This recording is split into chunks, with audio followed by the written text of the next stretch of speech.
Olá, hoje é quinta-feira, 11 de fevereiro de 2021. Essa minha participação hoje aqui é uma saudação e uma homenagem ao grande jurista, ao grande advogado democrático, defensor da liberdade de expressão, René Ariel Dotti, com quem eu tive a honra de conversar ontem à tarde sobre aquele episódio grotesco do Supremo Tribunal Federal, e à noite ele teve uma parada cardiorrespiratória e já não está mais entre nós. Grande herói da democracia, quero aqui registrar meu sentimento, minha dor, e o sentimento e a dor de todos aqueles que combatem pela liberdade. E por combater pela liberdade, tenho certeza que o Dr. Dotti, que me acompanha aí como você, estaria hoje vibrando com a observação que eu vou fazer a respeito da notícia de que, por uma ampla maioria, o Congresso Nacional aprovou a autonomia do Banco Central. Eu sou um liberal daquela escola que acha que o Estado não pode ficar intervindo na economia, que o mercado tem que ser a livre iniciativa de empreender.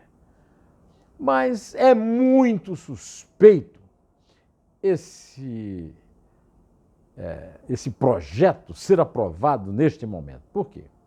Neste momento nós temos, eu não diria uma prioridade, nós temos uma necessidade absoluta. Nós temos uma prioridade zero.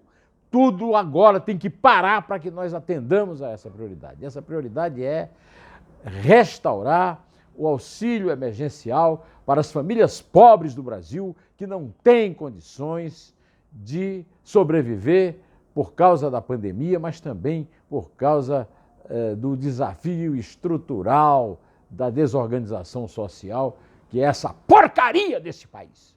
Isso aí, essa porcaria desse... Fazer nada, Brasil.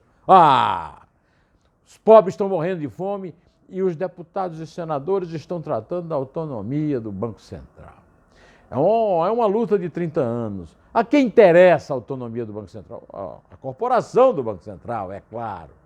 Eles é que estão lutando há 30 anos. Ao doutor Paulo Guedes, que é liberal da Escola de Chicago. Ao doutor Bolsonaro, que ao encampar essa ideia, ser a única ideia que ele não foi obrigado a trair de todas as ideias liberais que ele vendeu na campanha, mas que ele não tinha nenhuma vontade de cumprir, até porque passou a vida inteira sendo um estatista, sendo um defensor dos privilégios da casta burocrática, onde ele enfiou tudo que foi parente, ex-mulher, filho, o diabo. Então agora vem, o mercado agora está satisfeito, o Jair Bolsonaro patrocinou e o Congresso e a Câmara, numa votação espetacular, deu autonomia do Banco Central. Bom, o que é o Banco Central? O Banco Central é a maior autoridade monetária do país. Essa autoridade foi criada com o nome de SUMOC no último ano do Estado Novo, na ditadura de Getúlio Vargas. Mandou na economia brasileira até 1964. E no primeiro ano da ditadura militar, depois do golpe, com Castelo Branco presidente, aquela ideia do doutor Otávio Gouveia de Bulhões voltou na forma de Banco Central. Eu conversei com algumas pessoas que eu respeito, muitas são favoráveis, mas não consegui encontrar ninguém que encontrasse uma prioridade para isso. Neste momento, nós estamos mergulhados numa pandemia que continua matando mais de 1.000 pessoas por dia no Brasil, e não há possibilidade de você achar qualquer coisa que seja mais importante do que isso, a não ser a vacinação, para que nós continuemos a lutar contra o novo coronavírus e contra a Covid-19. Mas se eu fizer um novo auxílio, eu quebro o Brasil, disse o imbecil do presidente da República. Não quebra não. Quem está quebrando o Brasil não é a pandemia. O que quebra o Brasil é o gasto absurdo que o Brasil faz com a máquina pública. Um dia desse eu citei aqui para vocês um texto preparado pelo professor Modesto Carvalhosa, que ele me mandou esse texto, Nós gastamos R$ 1 trilhão por ano para pagar privilégios e também funcionários que trabalham, para pagar o funcionalismo. E o doutor Modesto teve uma ideia e a expôs, que era fazer um empréstimo compulsório de servidores que ganham mais de R$ 10.000 por mês, que é muito dinheiro, durante um ano, para financiar esse auxílio emergencial para os pobres que não têm como sobreviver, que não têm como comer ao longo dessa agonia que nós passamos com essa pandemia. E, além do mais, cobrar imposto dos penduricalhos que pagamos a juízes, procuradores, advogados e outros marajás. Teve um que escreveu aí, você não está falando de perder o seu salário, está falando, isso é fascismo, de cortar o salário do outro. Não, o meu salário já foi cortado. Os empregados de empresas privadas já tiveram o corte no seu salário autorizado pelo governo, junto com o corte de horário de trabalho, para resolver a pandemia. Agora, sabe qual foi o sacrifício que os servidores, os serviçais dos políticos sujos, corruptos tiveram? Zero! Zero! Estava na hora de dar sua contribuição. E eles não acham. Não acham como. Porque o Bolsonaro está na presidência da República, ele não é o representante contra a corrupção, porque ele é corrupto. Ele não é o representante contra a estatização, porque ele está penduradíssimo em tudo que é estatal e não tem coragem. Por exemplo, disse que ia acabar com a empresa brasileira de comunicação e não acabou porque é um penduricalho, está um monte de apaniguado dele pendurado lá. E aí, vem falar nisso. Olha, é isso aí.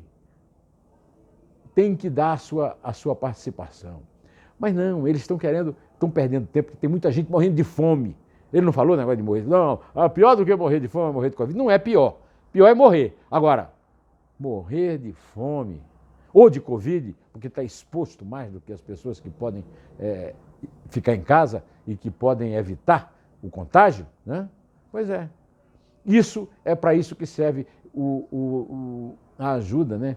O auxílio emergencial, que tem que ser resolvido urgente. Não pode passar mais um dia, não pode passar mais uma hora. Agora estão querendo achar um jeito ou de furar o teto, o que é uma canalice, porque o teto é a forma que tem de segurar os gastos dessa máquina pública, ou então de acabar com o controle de gastos. Ou o que eu adivinho que vai acontecer é voltar à contribuição provisória, que na verdade é permanente, da movimentação financeira, a funesta CPMF, que está aí louca para aparecer direto do bolso do posto Ipiranga, o doutor Paulo Guedes. Pode contar que isso vem aí com as maiores explicações e o gado bolsonarista, o chefe achou a solução certa, o imposto sobre os rentistas que ganham muito dinheiro. Não é não. É um imposto que persegue os pobres, como todo imposto fácil de cobrar, e é um imposto que facilita o governo, que não exige que fiscalize. Então, eu quero dizer o seguinte, não caio nessa história de autonomia do Banco Central. Aliás, eu concordo com o professor Delfim Neto, que uma vez me disse que o Banco Central não precisava de autonomia, o Banco Central precisa mesmo de ser estatizado, ou seja, por exemplo, o Banco Central americano, o Banco Central americano é autônomo, tem mandato, tem tudo. Agora, todo mês, o presidente do Federal Reserve vai para o Congresso se explicar para os representantes do povo. Lá o Congresso funciona, ao contrário daqui. O Congresso é só usado para criar emendas parlamentares, para roubar o nosso dinheiro, né? Aí, hoje eu estava me preparando para fazer esse vídeo, quando a Isabel me mostra essa notícia no Estadão. Forças Armadas usam verba pública para bancar 700 mil quilos de picanha e 80 mil garrafas de cerveja. Essa informação foi conseguida pelo Partido Socialista Brasileiro na mesma fonte que aquele site lá de esquerda conseguiu aquela informação sobre leite condensado, chiclete, etc, etc. O portal de compras do Ministério da Economia. Aí logo aparece uma autoridade para dizer o seguinte, nada disso, essas informações são completamente equivocadas, é pelo menos 20 vezes menos. Agora, digamos que estejam equivocadas. Cadê a prova? Cadê a prova do equívoco? Ou então fecha essa porcaria desse portal de compras, que não serve nem para dar informação. Tá certo? Ah, não, o Ministério da Defesa não gastou isso tudo em picanha e aí você vai ler. É tão doloroso quanto o que aconteceu na história do leite condensado, né? 1 bilhão e 800 milhões de reais de gasto com alimentação, num país que está morrendo de fome, pela presidência da República, com miríades de latas de leite condensado, com chiclete para o soldado não ter que escovar o dente e coisa que o valha. E com aquela mesma... o Bolsonaro disse, isso tudo vai ser explicado. Foi. Alguém chegou com uma explicação, mas não é história, está tudo aqui. Não, a explicação tem que dizer. Foram compradas tantas latas, cada lata custou tanto é o consumo de tantas e tantas pessoas. Ninguém apareceu para dar essa explicação, porque pode ser até que eles tenham explicação para dar, mas talvez não tenham como explicar os fornecedores dessa verdadeira bufunfa. 1 bilhão e 800 milhões de reais por ano. Tá certo? Bom, agora hoje também nós vemos como o dinheiro público é rasgado. Aí não pode fazer auxílio emergencial, o país quebra. O país quebra, sabe por quê? Porque o Ministério da Saúde usou a Fundação Oswaldo Cruz para a produção de 4 milhões de comprimidos de cloroquina com uso de recursos públicos emergenciais destinados a ações contra a pandemia da Covid-19. Bom, aí vem o Ministério da Saúde e diz, não, a Fiocruz, aliás, não, nós usamos isso para combater a malária. Sim, a cloroquina é usada para combater a malária. Não, pode ser como um placebo, disse o Bolsonaro. Placebo, pode até não salvar a vida, mas também não mata. Mata!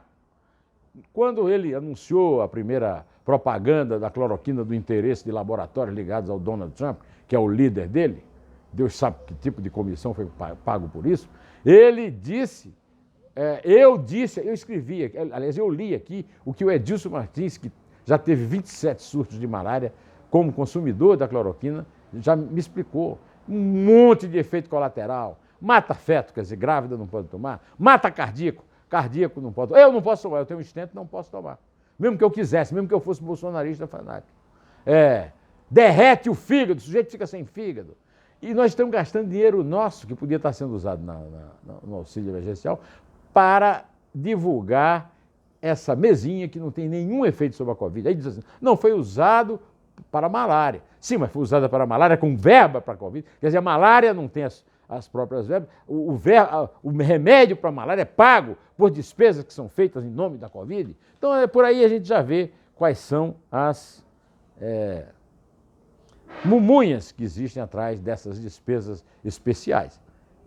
Bom, na espera de que ainda venha alguma solução, que não seja imposto, ou então ir lá do fundo do poço, do bolso do pobre, eu ainda tenho 2 coisas para comentar, além do auxílio emergencial.